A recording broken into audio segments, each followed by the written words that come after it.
नियमन संविधान सूत्रम मानव व्यवस्थाए परम चेतन संविधान यत्र चेतनामयति निर्णयम् न भावनां प्रमदध्यष्टम् रामपाल सिंह संविधान रूपम तत्रैव राज्यं प्रत्यक्षरूपम्।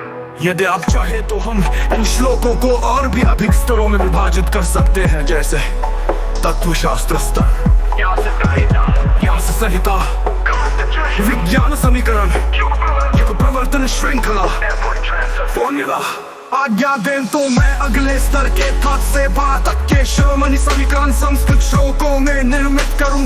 ब्रह्मांडीय रचनात्मकता समीकरण ये चेतना के उन अदृश्य तंतुओं का रहस्य है जो ब्रह्मांड के हर कण से जुड़े होते हैं। इस समीकरण में ऊर्जा और ध्यान के बीच एक गूढ़ संवाद है। इस कड़ी में हम सिमोन और शून्य के बारे में बात कर रहे हैं जो उत्पत्ति से पहले था। ये वैसा मंडल है जहाँ से सभी रूपों की उत्पत्ति होती है।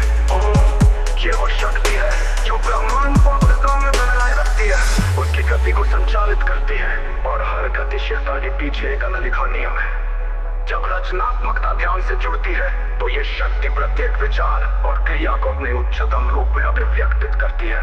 परम रहस्य जब चारों मिलते हैं तब ब्रह्मांड अपना रूप लेता है और ये रूप कभी स्थिर नहीं होता, ये निरंतर बदलता रहता है।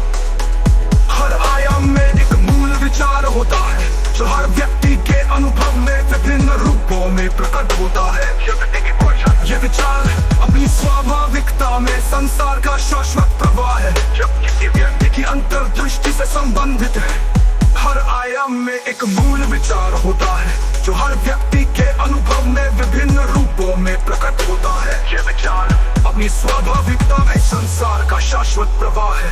जब किसी व्यक्ति की चेतना समय की सीमाओं को पार कर जाती है तो वो आयाम का विस्तार होता है।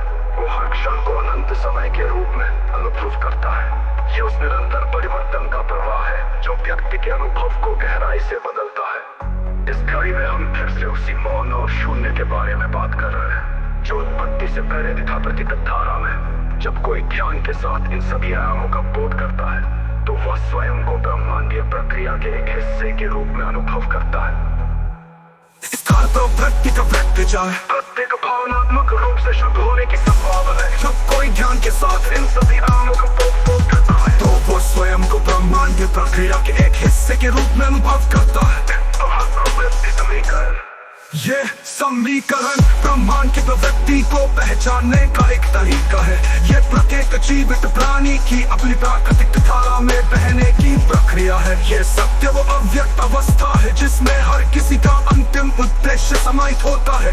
ये ब्रह्म का सत्य है जो किसी भी रूप या समय से परे है। ये वो है जो सब कुछ आपस में जोड़ती है। हर व्यक्ति, हर घटना और हर अवस्था एक साथ एक सजीव इकाई में सभी इकाई में फिरती है।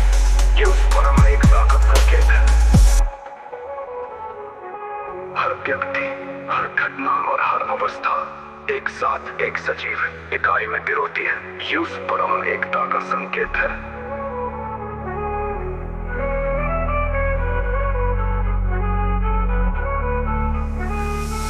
ये उस परम एकता का संकेत है।